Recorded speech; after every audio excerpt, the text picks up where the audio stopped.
Oh, what a day! What a lovely day!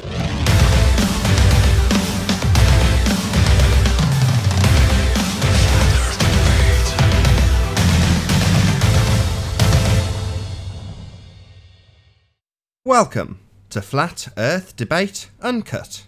I'm your host, Nathan Oakley, and if you are new to this, my second channel, then be sure to subscribe and hit the bell notification icon to keep up to date with all the Flat Earth Debate Uncut and after show goodness. If you'd like to support this channel, there is a super chat that runs alongside each of these shows while they premiere, and there's also a PayPal and crypto link in the info box below this video. Now, we're just setting up for the first live show that goes out on Nathan Oakley channel, but in the meantime, we do have Anthony and Jose in the chat. Hopefully, we'll get some words from them if I can get their attention. Let's just see if I can. Are either of you two there? Take that as a no. No, I'm here. I'm here. Was that a hello? No. It was just, I'm here. Right, let's turn you up. Yo, I'm here too. What's up?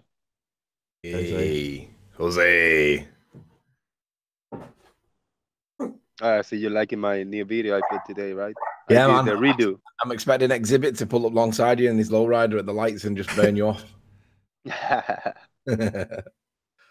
Yeah, I put some hype music, MIDI HC. You got some cool beats. It's quite interesting that we get a lot of arty types, music types come to Flat Earth. I don't know if there's a connection there, but it does seem to be that sort of person. Yeah, I'm not a big fan of this type of beat, like hip hop and rap or whatever. Like, I'm really not. But being an original song and him, to promoting or whatever, is good to support each other, Talking of music, I rearranged my speakers, so I don't know, a couple of years ago, maybe more, before Eleanor was born, we redecorated the lounge, and I moved the seat to where it is now, which is where I do the show from. But it's not in the middle; it's not between the speakers. So what we had was, if my wife sat over on the other side of the room, she's basically right next to a speaker, and it blasts her eardrums out. And from where I'm sitting, the other speaker's pointing directly at me and blasts me out, so it never sounds very good. And then I was reading a load of forums about something called toe, which is, I'm familiar with. It just means instead of pointing your speakers straight out, you toe them in a little bit, point them in towards each other just slightly. And you can go right up to about 45 degrees. That'd be like maximum toe. And I've tried all these things years ago and fiddled with them and, not had a great deal of success. Anyway, I read this article by this particular dude that was explaining that in cars, because it's a shitty setup, you're right next to one speaker and miles away from the other. The reason they're set up the way they are in cars is actually what's happening is you're listening to the speaker furthest away hit you first. So the speaker that's closest to you is actually pointing away from you. So if you imagine where you're sat next to a car speaker in the car door, it's pointing at the passenger. And the other way around as well, the passenger speaker is actually pointing at the driver. So they're pointing across from each other. Does that make sense? So they do that so that your brain can figure out how long the delay between the main sound and the reflection is and figure out what is coming from, and it gives you a decent soundstage. But you can do that in your house. So what I've done is I've basically pointed the speakers almost towards each other. Not quite. And it has the same effect, and it's absolutely brilliant. It means I can sit off axis. I can sit in the corner of the room, and it sounds like it should. I'm really chuffed. I mean, it looks a bit weird. It's just sort of almost pointing at each other. But it sounds absolutely brilliant. I'm really chuffed. But yeah, it's called, what did he call it? Extreme Toe. That's what he called it. I can't remember the name of the guy either, whoever he is. Cool. But yeah, Extreme Toe. Cool. So a bit like pointing, like in your car, they're pointing the one that's closest to me, the right-hand speaker, is pointing away from me. It's pointing to the opposite side of the room, so it hits the wall before it hits me. And then the left speaker, which is the furthest away from me, is pointing almost directly at me. In fact, past me and at the wall that's next to me. So in other words, you get the reflected sound much later. Just clever. I'd never heard of it before, and I've spent years and years and years dealing with hi-fi, and I'd never heard of Extreme Toe. And you do it thinking, probably won't do anything. It will just sound a load of rubbish. Put it on, it was like, instantly sounded great. And the other bonus was the Does one it that work well with like surround sound, like movies? Like if they shoot from the left, you're gonna hear it in the left, or well, it no, doesn't it's work not too really well that. I with mean, it's just the stereo speakers that I'm setting up. I mean, the center and the rears are where they are anyway, and they make no difference to this. I'm just talking about music, so it's just left and right stereo only, 2 that? channels. Okay, yeah, yeah. But yeah, so the speaker that was right next to my wife, again, it used to point directly at her head, like literally. Whereas now it's actually angled completely away from her. So although she's right next to it, it's pointing away from her. So it doesn't blast her out anymore. But the speaker furthest away from us pointing directly at her. So she hears that first, and the reflected sound of the one next to her later. So it means that you can pick up what speaker's doing what, rather than just getting a mesh of sound from one set of cones on, you know, a stack of speakers that's right next to you. I don't know, it just works. I'm just over the moon. You just don't expect to come up with a little nugget like that. Admittedly, I was researching it to find that, but you know, when you do, you're just pleased, and I'm very pleased with a new fiddle. Yay! It's good stuff. Tedious Yeah. and boring for anybody not into hi-fi. When you get the feeling of a perfection. Yeah, damn right. I mean, this stuff's all old. I mean, all of my equipment's probably, some of it's, I bought it when I was maybe 18 years old, some of it. So that'd be 1998. So some of it's 20 years old, this equipment. Damn. Like really old. But, you know. Yeah, but if you buy the same equipment now, I mean, it's gonna be a lot more technological or more fancier. Still, the sound in your 20-year-old equipment probably better than the new one. Well, it's the same, actually. I had a look. So they still make the same speakers today, but they're just, you know, they've got a nicer case around them and a bit more marketing wank to go with them to say they're better. You know, and I'm sure they are subtly better, but they're basically exactly the same as what I've got, but with a piano lacquer finish. You know, they're basically the same, though.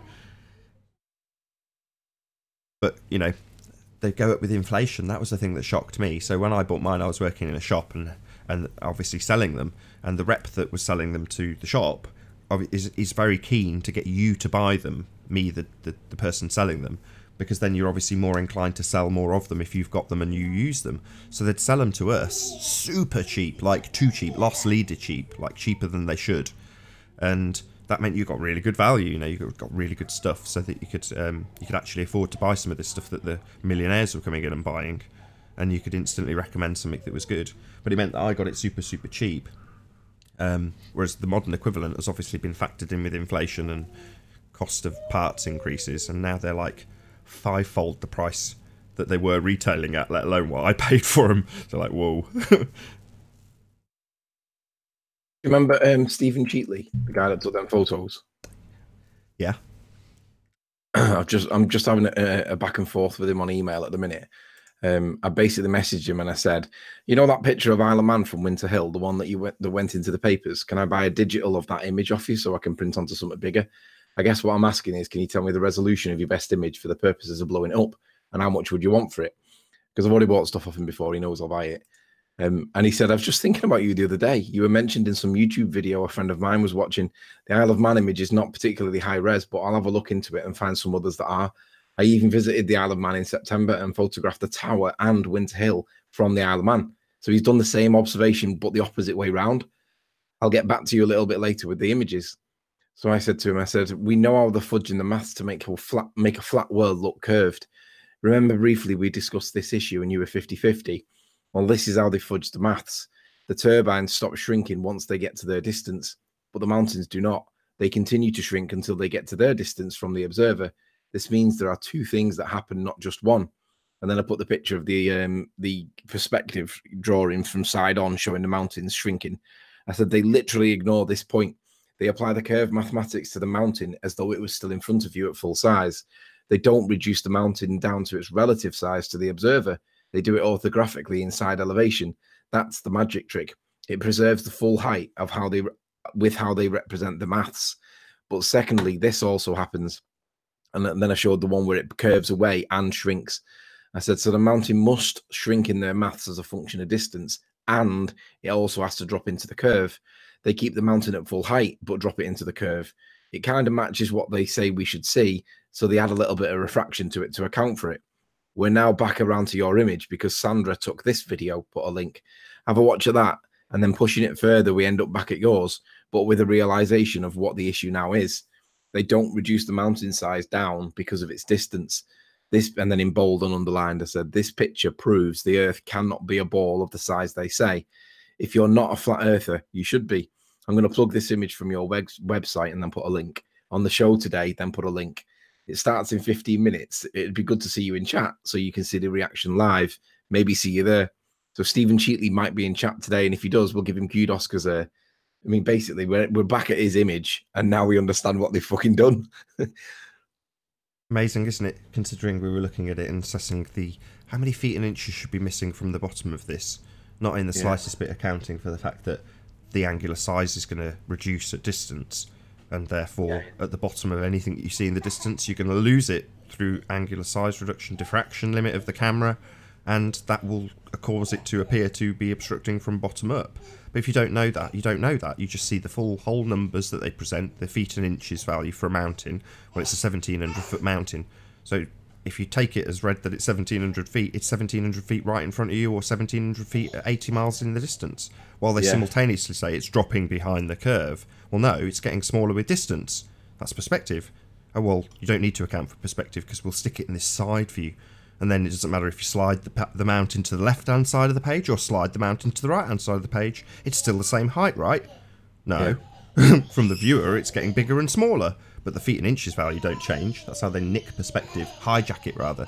I have to stop saying nick, because that's probably not a word that the Americans would be familiar with. Nick, as in steal. Yeah, yeah. Jose, are you familiar with the phrase nicking something? No, not really. Good job.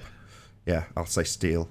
Hijack's so probably the better word. Basically, if he is in chat today, we'll give him some massive shout outs, because basically we are back at the square one, but now we understand it, and basically he can't be 50-50, because I did have the conversation with him and he was a bit unsure, but he said to me, he admitted that when he took that image and released it, he knew that the flat earthers would go crazy with it. So he's aware of flat earth, but he just rejects it because he doesn't want to get in. I think it's because he doesn't want to get involved in the hype. But he can't get away from it now, because now we know what the fucking trick is. So when he presented this image before, did he present it as a proof of a globe or flat, or just as an image? No, just a picture. He's a photographer. He works for the local papers. Oh, okay. He sells his images to the papers just because he's a keen photographer and he's got good kit. So what he was doing was he was trying to sell his pictures as profit. Now, I bought a couple of pictures off him from the eclipse. But I'm going to buy this one off him because I want to buy somewhere that's high enough res for me to blow it up and then use it as my backdrop. Because every time I go on camera, then it'll always have that image in the background, and that'll be my backdrop. And because Christmas is coming, I'm going to treat myself to it. But basically, it's fucking epic, and I can't believe how we've ended up back at square one with this image. But now we understand how it works, and that's all come from begging the question, Nathan. How dare you? I know. It's bittersweet, isn't it? Because on the one hand, you hate it. But on the other hand, you realise that at least if you do beg the question, we can unpick it. It took us about 2 years, but we worked out what the fuck they've done, the little bastards. Well, it's a symbiotic relationship in the respect that I can absolutely and outright refuse to let them beg the question if we understand how the calculator works implicitly. In other words, we've got a better idea than most of the people in the audience how that calculator works now and what it's doing. So that being said, if you have somebody that comes along that says, oh, you just don't understand it. Well, no, we do absolutely understand it. You don't understand it if you trust it, because it's doing things that are fallacious and incorrect. And ultimately, it's hijacking perspective. What we see and what is described in the effects of this calculator are the effects of perspective, relabeled as curvature. And how have you done it? Well, you put it in an orthographic side view and taken whole numbers, feet and inches, for anything that you're viewing, and that maintains their size when their angular size reduces with distance, and as a consequence of the angular size reducing in distance, the most lower elevations of things, the things with the most limited angle, will disappear from the bottom up. Now, you can call that Earth curve and go to your, what's it called, what's the fallacy? Reification fallacy, and assert that we must assess the world that we see by viewing it through the eyes of a reification fallacy, but we don't have to do that. And by begging the question, as you put it, Anthony, it means that we can assert those things very forcefully, because they're absolutely correct and they're backed up by research. And you can check it yourself, and all those things that people say when they're truthers, check it yourself. But you can stand by your assertions if you're absolutely right in it, and you're right. Had it not been for you begging the question, then we wouldn't know some of these things. So yeah, granted. We would never have worked it out, would we? I mean, we all looked at that Stephen Cheatley image, right? And we all knew that there's something going on here that's not being represented by the maths, because they're saying we're only seeing the top third. And I'm looking at that thinking, that's the whole fucking mountain, you fucking idiot. And I just didn't know how. None of us knew what they were doing wrong, but now we've realized it and we can fucking gloat about it. They're fucked. It does prove that the Earth's not a sphere of the size they tell us it is. Well, I obviously, think Nathan O'Reilly, you should find the episode when Mick West was as a guest, and maybe shop a few pieces when he accepts that he presupposed the globe and he denied. I mean, they don't add perspective and all that shit. Maybe make a little compilation and re-upload it, because many people haven't heard this. He's right, Nathan. Dig that file out, that clip from your, when he did the shortened version where he says, "Come on, Mick, admit it, man," and he says, "Yeah, we need to play that today." Really? Yeah, because he's admitting that it's based on the supposition of R, and now we know what he's done. Well, he's based it on the supposition of R, and rather than based it on perspective, and that's the fault. Yeah, maybe a short clip if you can, but if not, take your time, one of you or anybody, to just take a couple clips, because you can make maybe a 10-minute video out of the whole thing, where he's gonna be looking like a fool, for all the mistakes he's done in the calculator. Yeah. I'll take it out. And don't be shy of playing it, Nathan, because it's probably the best moment. Rather than assume R, let's apply perspective, fucker. I'm not Let's shy. not assume R at all. I'm just sharing the show on Facebook right this second, and I don't want to run out of time before the show starts, that's all. All right, I'm going to go and get a quick coffee now, so give me 2 minutes.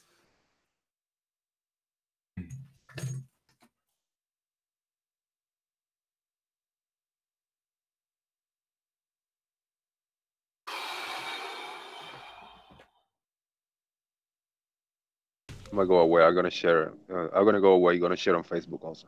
We started in like 3 minutes. As everyone disappears. Well, I'm going to start on time anyway. I don't care about you lot, sodger.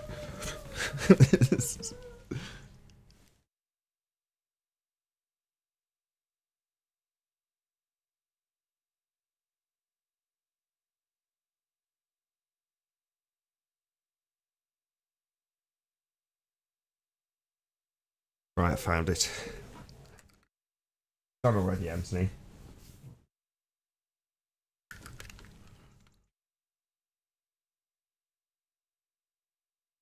Saying that you've accepted that it was based on an assumption. Do you still maintain that position? Well, it's the standard model of the Sorry, world. the standard model has no scientific backing. It is an assumption, correct?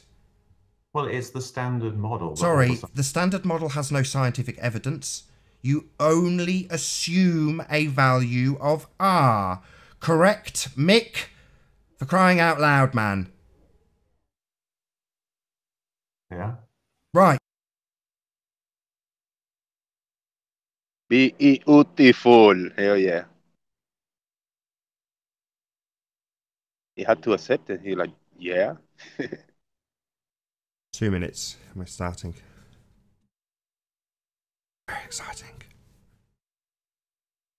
Dun-dun-dun, dun-dun-dun. Yeah, I did another video today of the little light on the supermarket. Oh, cool. Just in the opposite side of the supermarket. Mm-hmm. Same long way. I put my light down, walk all the way to the end, and I raise my phone up and down. Very nice and slow, so you don't get all cool. the shakiness. And then I left my phone down recording. I walk away and then I raised the light up and down a few times. So I did it from both sides, lifting the phone up and down with the light, and then lifting the light up and down with the phone, looking at it. And it came out pretty cool. It's like a 7-minute video, but I put the whole thing on edited, walking back and forth, setting up the lights. And I already got a few troll comments, so it's successful. Cool. I look forward to seeing it. Have you published it already? Yeah. Yeah, I published it on my Facebook about an hour ago. On your Facebook? No, on the YouTube, I mean. Okay. All right, 60 seconds. And then Riley go away like a minute before you Yeah. start, right? He'll probably be back just in time.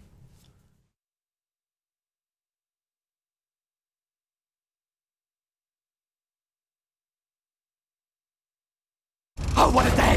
What a lovely day!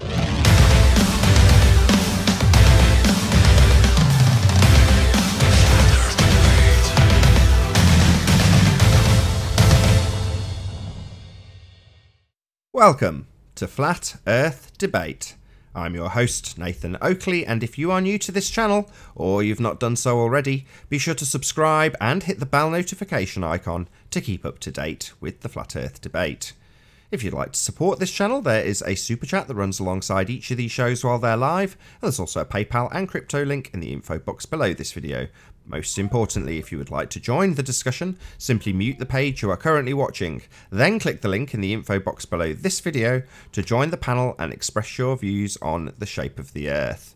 If you do join, please don't swear. If you do, you'll be ejected, and if you are, please don't try to rejoin the stream using sock accounts. You'll be warmly welcomed back on the next stream. I can pay particular attention to this bit. Please share the show. Sharing the show obviously increases the live audience, but this in turn increases the chances of a more diverse panel. So I know a lot of people are moaning that we don't get a massive amount of publicity out of YouTube, and the way to combat that is to please share the show on Facebook and Twitter. And one last time, if you're new to the channel or you've not done so already, be sure to subscribe and hit the bell notification icon to keep up to date with the Flat Earth Debate. Now we are joined by Jose and Anthony. Hope you're all. Hey. Hope you're both well. Good morning. Good to have you. Good to have you. So let's get straight into it, shall we? I was going to say, should we get into housekeeping and then? Yeah, let's get straight into it. Any signs of curvature? Can we define curvature? Can Something we say curving? that curvature can also Earth be flat? curving. A Yeah, curve can we say that to it can the also Earth. be Earth being flat? Say again. Well, you know, like if the Earth's flat, right, and they try and present it mathematically with like a curve, then flat is curved, right? Because maths is reality according to some. Indeed. So on that basis, you're gonna have to present my screen, sir. Okie doke. So present to screen, entire screen. All right. So let me just pull up her thingy. Sandra's video. Let's go back to Sandra's video. You make it full screen. I will do. Right. So again, we're going to give massive shout outs to Sandra P900 Cool Pics. Basically, I'll speed this up because I don't need to. I'll be really quick with it. This photo is the opposing position to what Miles the Liar Davis is. It shows that we cannot live on a sphere. That mountain is miles away. I think it was 60-something miles. And the turbines are shrinking because of perspective. The mountains are also shrinking because of perspective. But they're not dropping behind no curve. That's a problem if you believe we live on a little ball. Because the little ball's got a fixed size and it can't change. And you've got a curve calculator that begs the question, but allows us to see what we should see if we live on a sphere. But both the curve calculator model things are wrong because they don't account for perspective. They don't make the objects shrink as a function of distance. And we can test that. Now, as a result of this video yesterday, Rumpus came in and he tried to beg the question. Now, it's a bit bittersweet because on the one hand, we could allow him to beg the question and then come up with some refractive nonsense, which we know he's going to do. He's done it all the time. Or alternatively, you can decide that you're not going to allow him to beg the question and stop him from even doing so. Either way, it's bittersweet because if you get one, you don't get the other. If you get the other, you don't get the first. So either way, we win. But the point is, we can see this thing from this mountain from various vantage points around. Now, obviously, Sandra's video happens to be particularly good quality video, right? But there is one that goes further than this, and it's the Stephen Cheatley video. So basically, let me hide that. When we're seeing all these mountains at 86 miles, not 60 odd, 86 miles away, this is what we couldn't do with Rumpus yesterday because Nathan decided not to, right? Whatever. But if you would have begged the question yesterday, we would have seen the 86-mile away mountain be behind 1,667 feet of curvature. But the mountain's only 1,400 feet. So the whole thing should have been gone. but we clearly see it.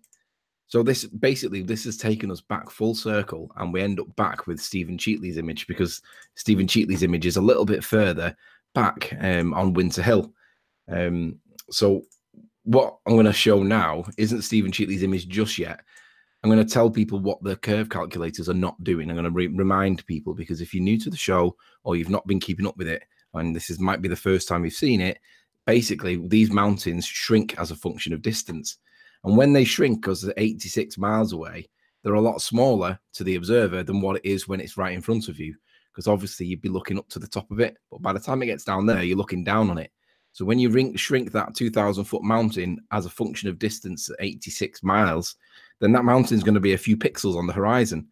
But that's not the rest of the maths. The maths gets worse, because there's a secondary function if we live on a sphere. Of course, the secondary function is that it has to go onto a curve. So if we live on a curve, the mountain's got to shrink as a function of distance, but it's also got to drop into that curve. And it clearly doesn't do it, because we're seeing the full mountain. Sure, there might be a little bit of dirt on the horizon, blotting out that last little bit, the beach. Shout out to, what's his name? Cat Earth. But the point remains that we can still see the whole of the mountain. So this is the Stephen Cheatley image. And basically this needs massive kudos, because this is like a stacked image, right? And it's not perfect because it's stacked, but what it does clearly show is that Snaefell there, we're seeing the whole mountain, right? And from this distance, I can't remember what the distance was, but it was on Winter Hill, which is further away than what Sandra was. And basically, this thing, once you've got to reduce that mountain size down as a function of distance, then drop it into the curve. And we all know that once you shrink them mountains down, they're going to appear on the horizon as little tiny dots in the maths. And then you've got to drop them into the curve. And obviously, you're not going to see them. You don't need any maths to work that out. That's what common sense tells you. But the curve calculators are lying to you. The curve calculators don't take into consideration the function of distance. They apply the curve, the refractive hidden value, against the full height of the mountain at 2,000 feet. And obviously, it's not 2,000 feet when it's 80 miles away. So that's what they're doing. They're sneakily doing it. So I'm going to plug this video, this particular this website, Fine Art America. You can type it. You can find it just by typing in Stephen Cheatley, Isle of Man, and you'll find it. But basically, you can buy his images. He's got them for sale in different formats on the right hand side. Feel free to go and buy one. At least interact with the guy, because this proves, despite what Miles the Liar Davis says, that the Earth we live on cannot be curved. Because if it was curved, this mountain would be a little dot on the horizon, and then it would drop behind the horizon, and you wouldn't see it. Don't need any maths for it. This proves that we do not live on a sphere the size they tell us. 100%. Right, I'm done. Someone's at the door. Hey, Arwin. You there, Arwin? No? Well, I'm just going to plug your early bird show, but now you can sod you. Right, anybody else on the panel? Any signs of axial rotation of the Earth-based variety? No, Nathan, there's no evidence that we're spinning whatsoever. No, there is none whatsoever. Oh, that's good to know. Thank God. Any evidence that you can have a gas pressure without a container? Don't be ridiculous. How about that? There's no evidence of that. Nobody can recreate that and show it. Definitely not. Still a lot of people who believe in the vacuum of space, though, eh? Yeah, they do. Big NASA and SpaceX fanboys.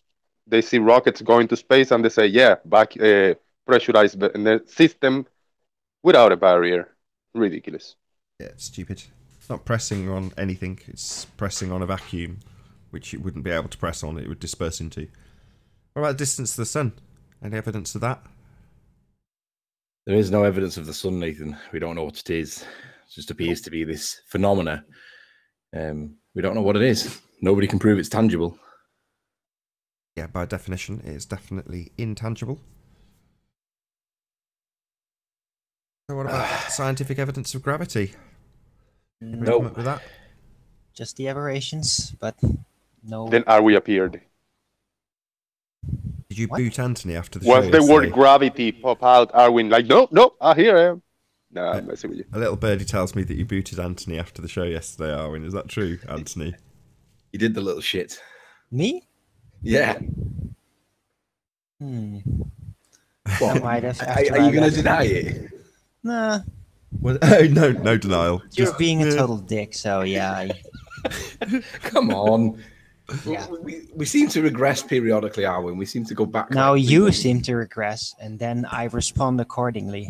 Arwin's got to let There's this still no gravity universal nonsense. up and down, Arwin. No matter how much you argue that there No, it's ridiculous. is. Prove it then. No, I'm not talking about proof. It's just like you see it because it's there. That's the point. That's what I'm talking about. That's the point. No, that's not your point. Your point Proof. is the foundation of proof. Here we go. Looking through the relative Here we density go. concept and keep explaining, yeah, relative density, it's relative. That's why it's not included in there, because you left it out, and it works to a certain degree. Hashtag triggered. It's really good. No, no, you're the one that is keep on opening up your old wound. Okay, you don't need to. I'm not the one with the wound here, dude. But I'm not even talking about gravity, right? I'm not even trying to prove it. Because Why did you my line of thinking doesn't necessarily So why did you? prove gravity. It's just a thing that is there that you ignore. Why did Hold you on. kick me then? Hold on. If you're going to say Because you were a you're not dick, that's proving why. gravity and then just assert that it's something that's there, that's how No, outrageous are no, we? that's not what I said. That's not what I said. It's just a thing that you're there that you're ignoring. So it is there. It is real. No, but you've got no proof of it. No. I said no. I'm not trying to prove gravity. I'm not even. It's not even involved. I'm just saying there's this certain alignment going on, and yeah, you can ignore Hey, Daniel. directions. Is all really nice, but yeah, there is this very specific orientation in which sorry. these things take place. Arwin, do you realise that the chat are predicting how long you'll be before you rage quit? Oh, come off it. He's not going to rage quit. Let's move on. Any evidence of a No, I'm not self-perpetuating... gonna rage quit. I'll just Oh, kick God. you. He is. He's totally triggered. Want me I to can't do do it anything right about now? it. It's beyond my control now, audience. I'm sorry. It's going to go where it's going to go. Respect, respect. There's no kicking to anybody here today. Oh, I'll do it. I know you It's will. all up to you. We know you Hello, have Zinda. done it and you will do it, but you're not going to do it just out of respect for Hello, each other. Zinda. Hello. You can tell me what to do, Jose. Hello, hello. Good to have you, Cinder. Guys, it was my fault that Anthony got kicked. I brought up gravity yesterday. So That doesn't make it your fault. it was my Gravity's fault. a perfectly I reasonable knew- topic. I knew exactly how it is going to end, and yet I just asked the question to Anthony. Oh, you were deliberately antagonising. Oh, I take it all back then, Cinder. No, he was. Bastard. That's what a So actually, wizard that apprentice means is therefore, supposed to do. Oh, I want to get an opinion from Cinder then. If you were ruthlessly honest, whose wound would you say you were opening? Anthony's or Arwen's? I think more Arwen's wound because he. Hey, Miguel. How you doing? Yeah, I think Arwen reacted a little bit more emotional to it, yet I could understand why he did. So yeah. Yeah, I don't like the complete ignorance of common sense. Well, we're being ignorant of our latest guest, so hold on a second. Hey, Miguel, Hello. how you doing? Hi, it's actually Cynical Skeptic under my real account. Good to have you, Hey. Cynical Skeptic, or Miguel, whichever you Thanks. prefer. Either way. Okie doke. Definitely Miguel, because that's what it says. I can read easier Yes. than I can remember. Yes. Good So, to have you. Yeah. let's Right. ask our guest where he stands. Are you on the fence or what? I'm not a bowler for sure, and shit. How should I say? Sorry about that. I will say I think it's not a ball. We don't live in a ball, and I don't think we live in an enclosed world either. So All right. So how do you justify the gas pressure bit then? I don't think we have one. I think we are sort of. I don't want to be, seems crazy, but I think I'm more on the simulation theory of some sort. Do you know, I'd rather buy into the simulation theory than be a glober. So I can't criticize you for that, to be honest. Yeah. There's Well, more credibility in the simulation theory than there is believing that we orbit a sun. Yeah, but it doesn't help though, because even if it is simulated, it's still the simulation of matter. It's still going to function as matter functions. So that doesn't really solve anything. Talk about unbelievable rectangular looping. Boom. I'm not sure that you should It's not criticize that anybody for not helping. All you have to do is just let go of your assumption Gravity? that all space is linear. No, gravity has nothing to do with that. Let go of your That's you. That's you. Right, I've got to stop this now. Come on, Anthony. I don't want it to get beyond a joke. You are poking him too much now. I'm sorry. I'm poking him. Yeah. No need. He's Spit allowed up. to be critical. Be You know, just critical. because he's got a bullshit assertion about gravity doesn't mean he can't be critical of other things. Yeah. Well, I mean, I just don't think Bullshit we're assertion, really. Yes. No. I wondered how long that'd take to get a reaction. Oh, did I claim proof? Did I claim proof? No, I pointed out you had no proof, but you still believe it. No. I believe it. What? Oh, do got I Richard. believe? Richard in the back chat, here to snipe us all. Oh no, panic. Oh no, we got Riley. Oh no. Okay, now I'll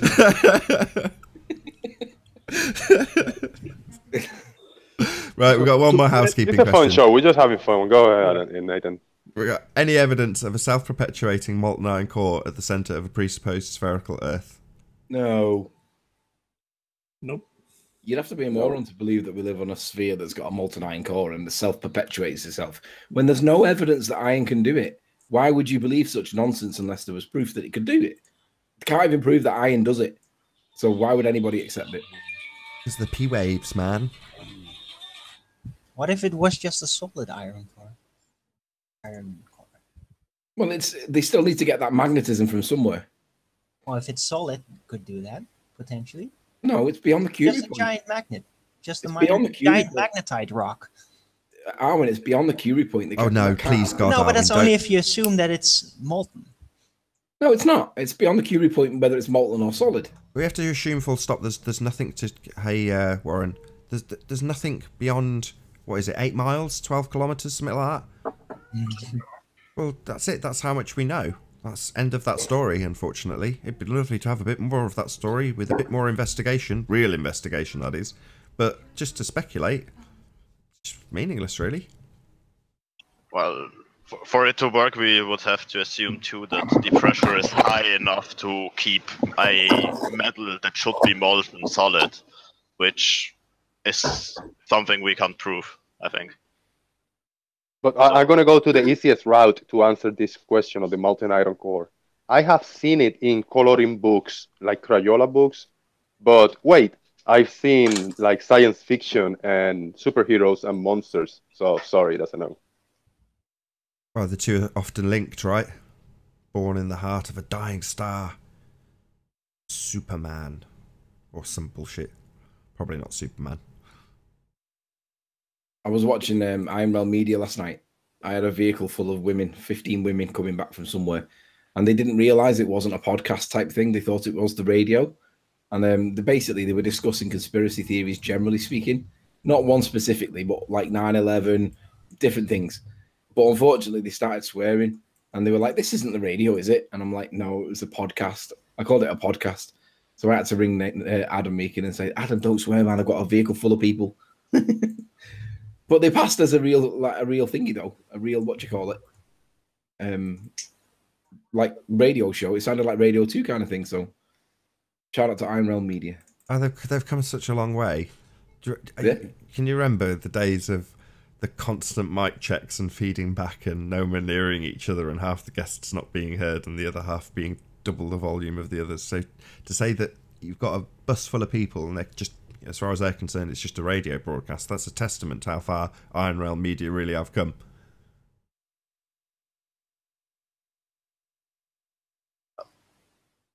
That's right, Nathan. Sorry, I was just answering phone. No worries. Go ahead, Cinder. Just back to the iron core. Has anyone here in the chat ever seen a demonstration of iron that is 6,000 degrees hot, 6,000 degrees Celsius, pressed together to form a solid? Because this is what the globe Earth model tells us it happens. But not only that, it becomes supercritical at that temperature, and it has no real form. They say that it's like gaseous, but like they can't describe what it is. I'm going to call it burnt, and it doesn't even exist. They call it super gaseous, and it loses its magnetic force, if you want to call it force. They say it is solid because of the pressure, yet I have never seen a demonstration of a metal that is 6,000 degrees hot pressing so strong together that it becomes solid, right? If it is solid due to pressure, it might be magnetic, all right. But I've never seen it, so it's just an idea, just a story. So yeah. First, I would have to see the demonstration that it would be possible in theory, and then I would have to go further. But I don't think I will ever see it. No, it is definitely just made up. We've only gone 8 miles down. To whoever just posted that message, yes, the chat gets to see it. Yes, the audience also gets to see those messages as well. Oh, okay, good, thanks. Some of the explanation, they say is not scalable, so you cannot create a small scaled model of whatever. Some of the questions that we ask, they say you cannot create a small model because the scale creates it organically and by itself. Its nature just works like that. Big scale, yes, it can work, but it cannot be demonstrated in a smaller scale. How about that for an excuse? Well, their excuse for not having the evidence to support it is that they use sodium as a substitute. Now, I can accept that sodium will self-perpetuate its own magnetic charge because there's evidence that shows that it can. But nobody, honestly, can accept evidence that iron will self-perpetuate unless there's actually evidence that shows that iron will self-perpetuate. So unless that evidence can be existence, unless it can be brought into existence, it's just a story, guys. It's not true. It doesn't have any evidence to support it. It's like gravity, but it sounds good, but it doesn't mean it's true. Sorry, Arwin.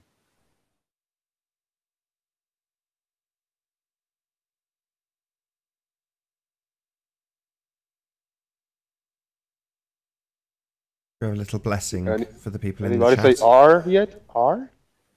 I was just about to. Perfect. You great minds and all that. So I was just going to lead a little blessing for the people in the chat that say that we should be allowing, quote unquote, analysis of this photography. So Radius Dominus, Gravitas Spiritus Sanctus Arwin. Go in peace, globeheads. In R you trust. We should be allowing analysis of what photography? Stuff that we just see. We need to apparently analyse it and decide whether or not it compares to a reification fallacy when they beg the question. Well, of course it's a reification fallacy. This thing is conceptual by nature, Nathan. It doesn't actually exist. Anything that's conceptual but treated as real is a reification fallacy. It's nonsense. So why should we? We've done it for years, right? We've allowed them to beg the question for years. Why should we allow them to do it anymore? We shouldn't. I don't think the flat earthers, it's like the ants in the movie Ants, you know, they don't realise how strong they actually are. In a simple assertion, we see this stuff because it's there, no explanation required. As soon as you're told that you must explain it by comparison to a reification fallacy, when you assume the outcome that you're trying to prove, it's like, no, you don't have to do any of that stuff. You can just look at this stuff. P. Mars replayed the conversation he and I had while he was saying that I was a dogmatist and that I needed to assess things based on their philosophical grounds.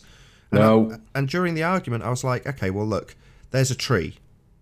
Am I a dogmatist for saying tree when I look at a tree and see a tree? No. Well, he didn't say no, he said yeah. But that aside, the point still stands. You know, then there's a photograph of a boat in the mid-foreground.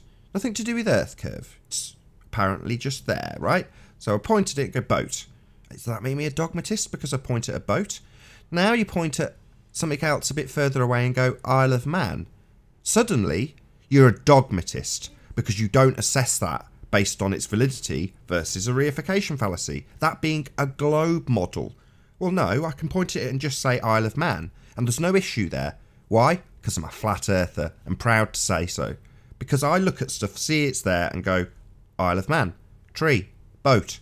And there's no dogma involved in that. And that's extremely powerful when some wanker comes along and says, you need to assess it based on my religious belief in what the world is. No, sir, I do not. Yeah, and let's remember what the word dogmatic means. It means of one opinion, one-sided, forceful with their view. I mean, you tell me that there's any heliocentric priests out there that's not dogmatic. They're all dogmatic. Look at them all. They're all idiots. So, like, let's not call a spade unless it's actually a spade. The guys that are dogmatic are not us at all. On the other hand, everyone's entitled to their belief. When I point at the Isle of Man and say Isle of Man, If you want to point at the Isle of Man and say, slightly looming, non-standard super looming refraction hyena of the Isle of Man, then that's your entitlement to do so. You know, if you want to believe in a reification fallacy, if you want to take solace in fallacious reasoning, then that's your privilege. Do what you like. But when it comes to people forcibly putting it onto others, that is dogma. Correct. Hence why it is effectively a religion. Yeah, there's a reason I call them zealots. They are. Yep, I couldn't agree more.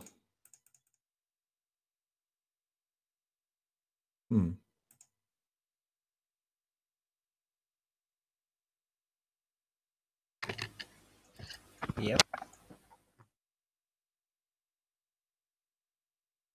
We've already had a blessing to dice at one of these little silences.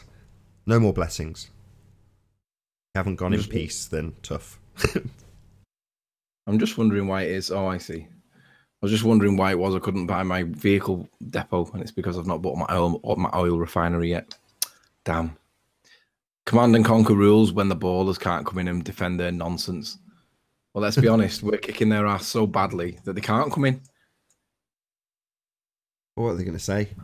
You must accept our reification fallacy before we make any further progress with my example that proves what I've already assumed. Yeah, Probably they are pretty screwed.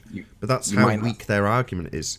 That's why they've got to be so vitriolic when they come in and challenge our positions in this regard. Because that's all they've got. And without it, they are screwed. What have they got? Well, we figured out all the magic tricks now. Pulled back the curtain and showed all the mirrors. So what are you going to do next? Try and pull the curtains back over the mirrors and try and convince people who weren't aware or haven't seen us pull the curtain back. Oh, well, they'll find us eventually. Don't you worry. Yeah, they need this show to stop because they can't allow it to carry on because we're killing their dreams, beliefs, views. We don't live on a sphere, boys and girls. We live on something else, whatever that is, something else is. Might not be flat, but it's definitely not what they're telling us it is. We're all being lied to, and it's people like Ruhif, M. Scott Veach, all these people that are literally lying to your face because these people realize that it can't be a sphere. I don't believe for a minute that Ruhif honestly believes that we live on a sphere. Same for Slice Barcane. I've said it many, many times. There's no way that guy believes that we're on a sphere, but he tells everybody, and it's nonsense. But Riley, Jamie Brown went back to believing in a spinning ball. Why can't you? Is that actually true, or is it just exaggeration again? I've seen a comment. Oh, it's true. He put up a video, like I think it was yesterday, like an 8-minute video saying that he does believe it's a spinning ball. Yeah. Really? Yes, he did. Yeah, he left me a comment, said, Earth is a globe. My response, in our you trust.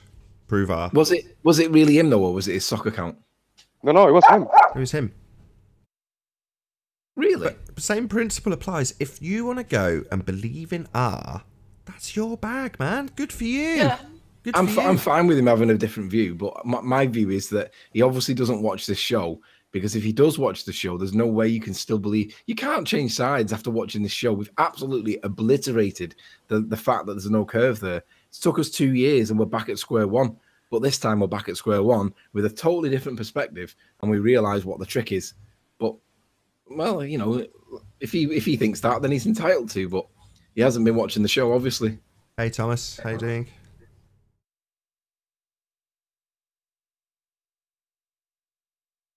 No You're sound, losing my your friend. voice, right?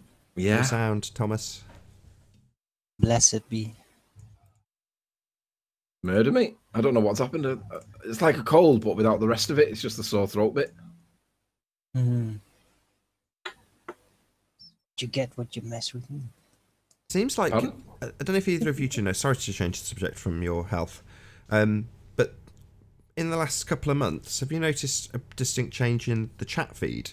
There's plenty more flatties that are calling out Globers and calling them clowns, and it's not just totally dominated by Globehead trolls anymore. Yeah, it's because we're encouraging flat earthers to speak out. We're flat earth friendly, aren't we? Obviously. So it's like, well, it makes sense that we're flat earth friendly. So let's give people safe haven, solace, and we're basically a gang now. We're not just me, Nathan, and Ranty anymore, or whatever. It's like there's like 50 of us now, and 50 will become 100, and it's just embarrassing to be a baller still, to be honest. And the trolls, the trolls in the chat comment have evolved from just ad hominem and attacks and calling morons and you guys are ridiculous and haha to actually trying to defend the points and making arguments against the flat earthers in the chat. So they are having discussions instead of just trolling, you know. So yeah, good stuff. No, let's be clear. It's the same trolls, but they're just not coming in on their normal accounts because they don't want to be seen to be in the show. Yeah. Because they're all supposed to be on protest, but they're all still watching and they're all coming in on troll accounts. Shout out to Soundly and his troll account that I caught him on. I mean, we know they do this, and occasionally we'll call them out when they give themselves away with a particular phrase or something along those lines. But so what? You know, loyal watchers, thank you very much. You know, if you feel the need to come in on a stock account because you're a bit of a coward, then, you know, fair enough. My hat's off to you. At least you're still enjoying I'm here to my call show. you out. Say again? I'm here to call you out, Nathan. Oh, really? Go ahead, Thomas. Yeah. Just a few moments ago, the words that came out of your mouth were so fucking ridiculous. You said, this proves what I already assumed. Try not to swear. Swearing. What the fuck is that? What is that? Try not to swear. Try not to swear. Okay, what is that? Explain to me what this proves what I already assumed. I don't actually remember him saying that. Oh, you don't remember? Well, just go ahead and look back at the video because it's on record. What does anybody remember that being said? Okey-dokey. Doesn't matter. You're going to find it when you go back and look because I heard him say it. Didn't he say that in his example of? I have no idea why he said it, but it's confirmation bias. That's all you guys operate. Wasn't he trying to demonstrate that actually? I have no idea. Well, sounds to me like going back. If you have no idea, then you probably didn't really understand no the idea what he context was of what trying to was prove said at what then. No, I just overheard him say those words. Yeah, but Okay, you really didn't get good. the context apparently. I think you might have missed the memo on that one, dude, to be honest. Have a great day, guys. Bye. That was superb. Excellent rebuttal. I don't actually remember you saying that, to be honest. Yes. I think he did say it, but he said it in context of how ballers act. So he just didn't understand the context. Stupid. Well, consider yourself called out there, Nathan. Oh, yeah, whatever. Chill. That was a really good, effective calling out as well, by the way. I love the style on that one. It made me really convinced that Nathan had said it, even said it. I assume he was a baller then. Who knows? I don't know. Sometimes we get I'm flat just earthers coming making in the with assumption. attitude. Often we get A bit flat like earthers. assuming now. What a twat. No need. It's all right. People can call out whatever. If they think there's something awry, then fine. That's the whole point of having a public link. He got it off his chest. Fine. If he doesn't feel like he's addressed it, I'm sure he'll come back on tomorrow, having listened to it again in context, written it down, word for word, come in, throw it in my face verbatim, and say, "You moron." Until then, you know, none of us have got any context. I can't defend what I don't know because he hasn't repeated it in context. I thought he might have come on to prove or prove something about the globe. Yeah. Chance of it fine thing. Just a lot of meta accusations now. They don't have any actual arguments. No, of course they don't. They just got ad hom attack. Nathan this, Nathan that. Rah, rah, rah. Don't pay attention to him. He's a whisperer, probably. Who? GeoStreamer and Soundly. Yeah, right. He's one of the in the background that never are heard, but they whisper to the chat and through the hangouts and private links, like, no, say this in the argument, you know. And you sometimes catch him in the background noise. Let's put the record straight. Do you remember the GeoStreamer whispering thing? And Sean Hufford claimed that it had bled through my microphone and that he would find the hangout and that I am this, that, and the other. Guess what? No evidence whatsoever of this hangout that he said existed. So another one to mark down against the idiots. Oh, I've got a Ghost hangout. Latest reification fallacy from Rumpus. At Stoned Roses, science is threatened by anti-education. Science isn't threatened by anything. Science is a method. Again, with the reification fallacy Tourette's. I don't think Rumpus personifying it. I honestly don't think Rumpus understands what science is, yet he preaches it, and I just find that position untenable. I don't know how you can not know what science is and preach it. Hey, Travis. Rumpus. Hello, Travis. Hello. Hello. What? What? Have you overslept, Travis? No, he was on my show even. Thank you, Anthony. Oh, it's the memo. I didn't hear you. Yeah, I think Rumpus was on the first batch a few years ago, sent by whoever, if he was paid or not. But then he failed, and then they fired him. But he's so motivated in this subject. He said, "No, I'm gonna argue it to the death," and he just believed now he's in the bowl. I mean, he's the kind of guy that you'd want on your side. He gives a good fight, but he lies to people and tells people things that are not true. Like science is whatever he just said. Science is threatened by. Science isn't threatened by anything. Rumpus, you don't know what science is, dude. But you preach it. Ridiculous. What's that like? What's later, Arwen? Oh, I was replying to Miguel. He said he was going. You guys are on the panel. Just interrupt. Have your conversation.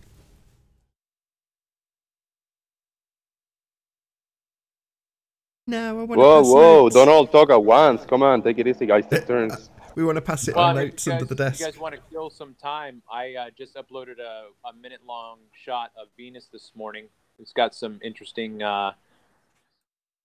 watery features, and I also caught some bird footage on the Chesapeake Bay, kind of like Ranty's dog. You know how Ranty's dog was going in and out of the angle of incidents? Yeah. I got some birds flying in and out. It's really good stuff. I'm uploading that right now, so that'll be. That's Tilly, shut up.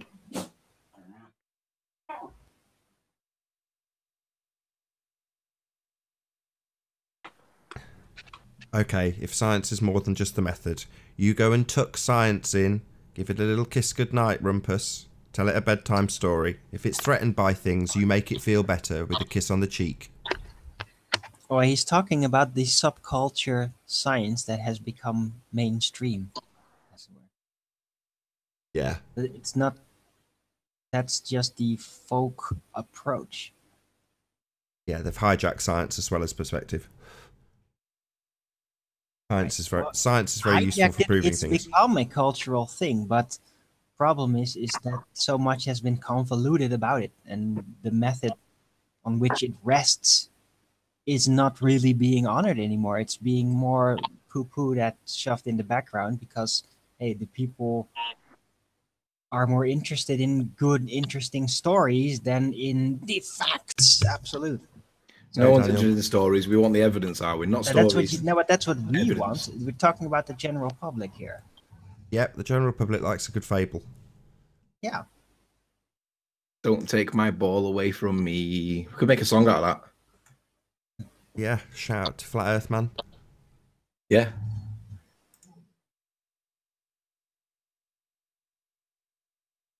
I guess it's going to be one of those shows today, Nathan, where there's not a lot happening because the ballers don't like coming in and getting their bottom smacked. That's right. Yeah. They're all screwed. I mean, if Ranty was here, I'd be getting him to poke Sly a few more times. You know, ignoring Sly, all distractions that he's responded with and just poking the bear again with exactly the same information. Do you know what? I watched Sly's hangout where he was addressing Dell, and basically, Sly, you've misrepresented Dell's point. You either didn't understand it or you deliberately misrepresented it. Sly's Dell's point is simply that the camera is pointing above it's not lined up the way that Miles says it is. That's it. End of statement. The camera is pointing somewhere else. He's not saying that it creates parallax by changing the tilt angle of the camera. So that's what you were trying to debunk. That wasn't his point. So I don't know why you were debunking something that he didn't make. Anybody seen Al K new video? Al K is talking about getting the jump in the bandwagon of Miles Davis defending him. So Al K made a new video. I'm not surprised he's defending him. He has to defend him. It's his buddy. Oh well, Al K doesn't understand perspective either. They've ignored perspective, Al K. Yeah, Al K, let's remind people that Al K proved that the Earth was literally flat as a pancake with his Elsa Craig video. And then rather than admit that it was flat, he basically started doing all this nonsense about how it was not flat and curvy and all this nonsense. And even Del from Beyond the Imaginary Curve smacked his ass about it. And he still thinks that it is a curve after his Elsa Craig video. What an utter moron. It's embarrassing, Al K. I still get angry comments on the debunking of that to this day. So that video still seems to rack up views. Because it's a great flat Earth proof. You can't see Elsa Craig on a ball. It gets smaller and it shrinks into, it drops into that curve. But guess what? It doesn't do on his video. It doesn't shrink, does it, when he does the maths? Bit of a problem if you're going to tell us we live in a sphere.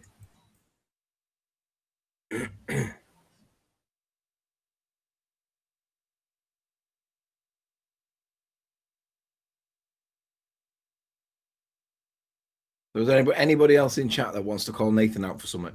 It's getting a bit boring doing these shows without ballers with their nonsense. No?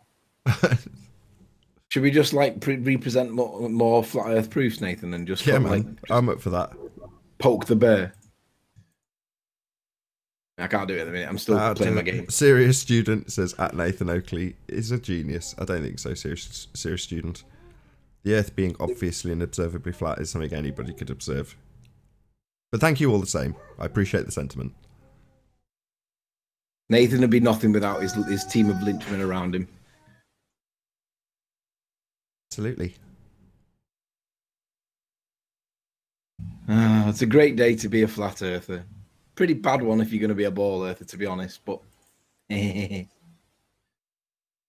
on the other hand, like this white flat earth, there is a lot more space stuff out there. Yeah, they're turning up the propaganda. So it's also a good time to be a baller as long as you don't catch on to flat earth.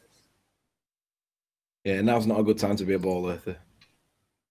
All they're doing is turning up the propaganda machine. Right. Well, that's why sometimes I decide, can't it?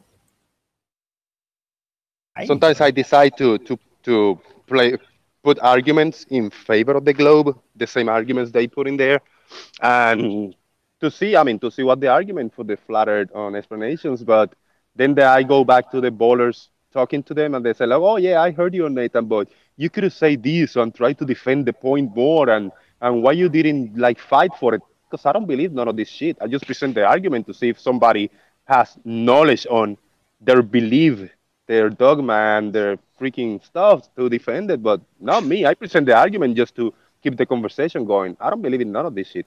So if you want to defend it, jump in the panel, do it. Especially if you believe that Pontchartrain at 16 miles shows the curve of the Earth that we're supposed to see. 16 miles. Come on. Nonsense. Surely we should say the same and more curve at 80 miles plus, right? Yeah. No, that's because the Earth's obviously and observably flat. The only thing you can do to defend that is introduce a reification fallacy known as the globe model. Assess the picture based on that reification fallacy where you're assuming the Earth is a sphere with the radius value. And then, when it doesn't work out, add super looming and everything will work out. Beg the question, assume R, and then assume light bends at 7.6 R, or maybe a bit more, or maybe a bit less. Depends on how badly it works out, based on the fact that the Earth is actually flat. And when you ignore perspective, you can call it curvature. Wow, that's nonsense. The Earth's obviously and observably flat. End of story. I see a boat, I say boat. I see a tree, I say tree. I see Isle of Man, and say Isle of Man. Not slightly looming, slightly super looming, not even slightly looming anymore, super looming non-standard refraction hyena island. No, just island. Simple. Good day to be a flat earther. Embarrassing if you still believe we live on a ball. Have you got that video again? Sandra's? Yeah. Might as well rub it right in their face. I can't because I'm playing this game. I'm playing Command and Conquer. Yeah, because there's not enough better to do at the minute, is there? I mean, these ballers are just crap. Well, we could reminisce for a little while. How about that? Let's maybe we could hear from Mick West. You can conclude this point by saying that you've accepted that it was based on an assumption. Do you still maintain that position? Well, it's the standard model of the Sorry, world. the standard model has no scientific backing. It is an assumption, correct? Well, it's the standard model. Sorry, the standard model has no scientific evidence. You only assume a value of R. Correct, Mick? For crying out loud, man. Yeah. Right. So Chad, what cynical skeptic for the super chat. What does he say? 16 miles and only shows the last zoomed in bit. Yeah, he shows a little bit of refraction. He shows the diffraction limit of his camera. That's what he's showing. And then zooms back out a little bit to make it seem like he's giving you a pulled back view. And he's not. Yeah, just horseshit. We can easily replicate it. It's been done a zillion times. You've seen Brian Link in the comments. I'm not paying that much attention, I've got to be honest. I'll pay attention to the super chats. That's Brian, really mercenary, isn't it? Shout again for the super chat. Smash that super chat if you like the show. Sorry, yeah, what was he saying? This is a joke, man. They obviously not paying any attention to this chat. So why am I even here? I have the proof. If anybody wants it, call me. Oh, him. Yeah, I put it in loads of times. As soon as he said it, I keep pressing my little automated button that says, look, if you want to join the show, just mute and click the link in the info box below the video, like I say on the introduction to every video. Yeah, I've told him a couple of times as well. He's got proof of curvature, but he can't find a link. Really, that's a bit of a shame, isn't it? Join the No, panel. he said he got Click the proof link. of a gas pressure without a container. Mute your watch page before you join. So what you're hearing us tell you this on, mute that, then click the link. How do I mute? Mute the watch page. So you're hearing us talk. Stop that from happening. Then join. This is going to be some sort of proof, isn't it? What's he got? I can't even remember what he's got proof of. Is it gas pressure without a container? Yeah. Yeah, I'm pretty sure so. Oh, excellent. This should be a good demonstration. Can't wait. Yeah, he said he put his phone number. He said, "Oh, somebody call me to whatever number." He doesn't have any subscribers. He probably just I mean, he is just a troll. But if he got some kind of proof of evidence, yeah, join the panel. It's so easy. I do it with my phone. He's got a solid 10 minutes to do so before we round out for a little break. Good chat before the show. So after the second show ends, the second live show on this channel, Nathan Oakley 1980, when it ends, I replay the pre-show and the first debate. So, but it was a really good chat this morning, so well worth tuning into that if you're still around later on. Also, if you're a late riser, if you only just joined the show and you missed the first half of this show, there's no DVR, although you could go back once it's obviously finished, but it's nice to watch it with a live chat running alongside. So check out my second channel, that's Nathan Oakley. I also published the link to that at the end of the second live show in the chat box, so you can go straight to it from there as well. Might as well plug my own show. And also check out the Flat Earth Early Bird show, number 24. Yesterday, it was really interesting. I had Travis on, Zinder, and who's the other guy? Eric was there. Oh yeah, Eric was in. Yes, it was very good today. So also do check out our show. It was a pretty long show. It was so good. It was almost hard to break off. But shout out to the Plain Truth. He's always taking observations with the P900. So check the Plain Truth channel for some cool observations. Also check on I was literally the Soundless Layer JG Gonzalez. I was literally just about to plug Plain Truth because I woke up this morning to FE Core's Skype group, and there was loads of back and forth pictures with Travis and I can't remember who the other person was, saying, oh, I can't quite get the moon in focus, it's not quite there, and I'm trying this setting and that setting, and I could see like the progression of their pictures back and forth. It was brilliant. So thank you very much for that, Travis, and whoever the other person was, I'm sure you'll mention who. It was Robert. Wasn't his name Robert? What are you doing? My dog's screaming. I think she wants to go for a wee wee. Shut up. Yeah, cool stuff. Good content Travis is doing. And I post a new video on my channel of a flashlight light disappearing from the disappearing on the distance on a flat plane in the other side of the supermarket. So you guys trolling the supermarket floor is curved. Then just check on the video. It's about 7 minutes long. Enjoy it. I'm gonna go and get it now. I'll get that now. You've just published it, so it should be in my subscriptions feed, right? Another shout out to Leo for the super chat. Continue the great work. Will do. Absolute pleasure to do so.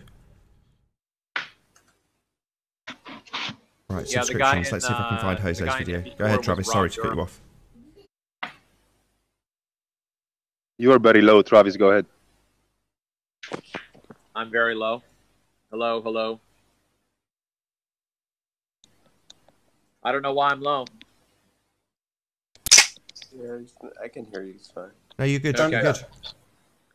I was just saying that it was Rob Durham on the FE Core, and yeah, I've got some follow-up footage for Walmart. So I opened my footage with getting a 4-foot level, and I traversed the entire floor with the level, showing that it's level the entire way.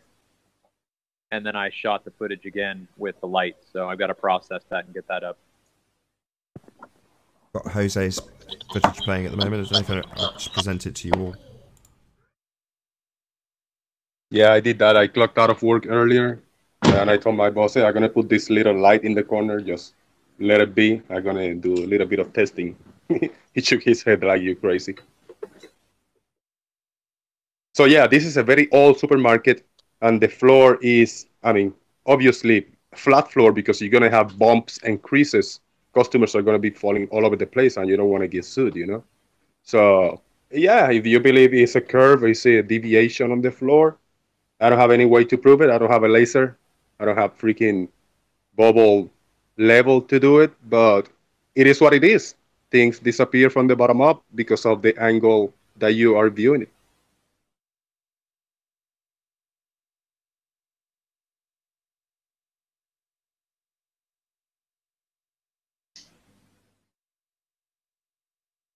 Hey, it's Jose, Soundly Slayer. Yeah. Watching my light, huh? Yeah. Just doing I'm a cheesy setting up. overdub. As we're talking, I'm setting up the P900 because I want to take a little bit of footage of the moon. It's very clear, the sky right now.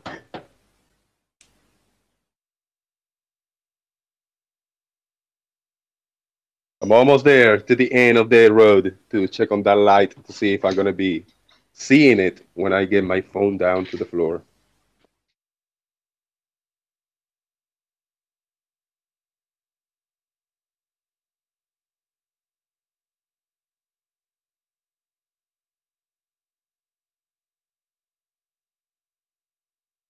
Yeah, this is an easy test that anybody can do, this observation. Look, the light is going down. It's going behind the curve.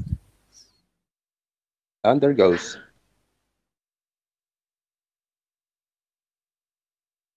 Another bent floor.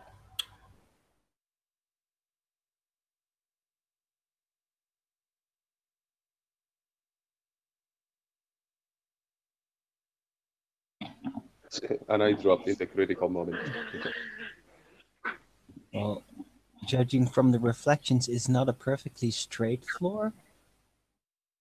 It's not mirror polished straight, but looks pretty consistent.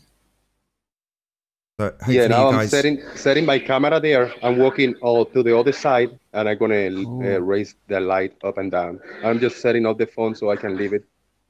So I'm gonna walk to the other end and grab that light and bring it up and down. It was the perfect speed the first time you lowered the camera, Jose, because you got that limit and you saw the light appear to get brighter. Well, it's not. It's splitting into two, as described by the Rayleigh criterion. So you're seeing the diffraction limit. It's reaching that limited angle, and then you see... I know that we'll get it much better when we stabilise it, and obviously I'll reserve judgment because you might get it a much stabler image when you're raising and lowering the light as opposed to the camera. But certainly you've already got what I was hoping you would get, which is to see the diffraction limit actually in action slow enough, and you got at least 10-20 frames where it splits in two. Yes, I try to do it nice and easy.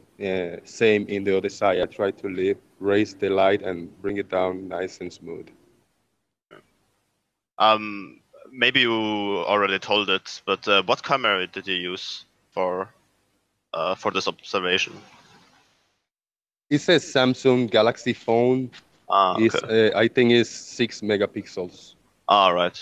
So, I mean, the people who say the floor is like bendy or so, they when you take the phone and put it on the ground, the camera isn't exactly touching the ground. There's still like some distance, right, from the camera to the floor. Yes, there is. Yep. So then they had. Then you would also have to assume not only the floor is a little bit bendy, the floor is at least as bendy as the distance from the camera to the ground, which I don't think a supermarket floor is in reality. So, yeah. Exactly, that's what I say. It could be a little imperfection, but inch and a half imperfection when people is walking and tripping all over the bumps, no chance. Just to confirm, I was being sarcastic when I said the floor was bendy. No, we got it. We understood. Even if it was bendy, it's not that relevant. Yeah, as Zinda correctly points out, the lens is higher than any possible rut or bump in that floor. I mean, it's obviously like a mirror, you can see it. But by the same token, if the objection is that there is something physically obstructing, i.e. the floor raises or lowers, then it would have to raise to the extent of the lens. And the lens is, well, certainly in the case of my iPhone, I think the centre of the lens is about 1.7 mil above the camera. And then you add the case on, which is another maybe 2 mil, and you end up about 1.9 mil above the floor. Well, you're not going to ever convince me that this supermarket's got almost 2 centimetres of ruts. Just no way. You've got these little casters that have to roll on it. It's never going to happen. You know, if you had that sort of incline over that distance, you would have heavy trolleys rolling, and you just can't have that. So it's nonsense to assert that there's something actually obscuring the view. It's just the angle being too limited. That was perfect then, the horizon. No, right now, look, I get in a little closer, and the light still disappears in this point. This is almost halfway.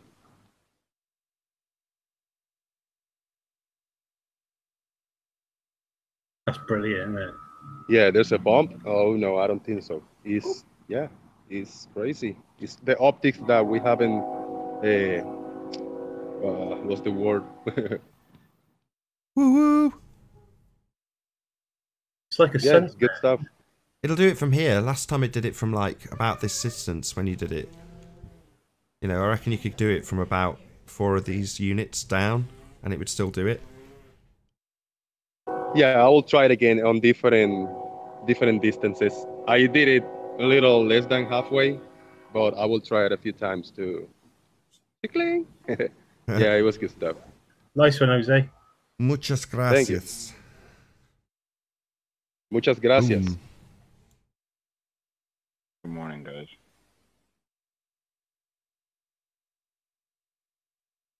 Cool. That rounds us out pretty nicely for a bit of a break. Unless there's anything else anybody wants to add. I wanted to add good morning. Hey, Chocolate, how you doing?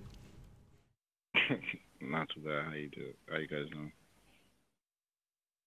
Yeah, pretty good. You come in and Nathan is running up the show. Yep. Great timing.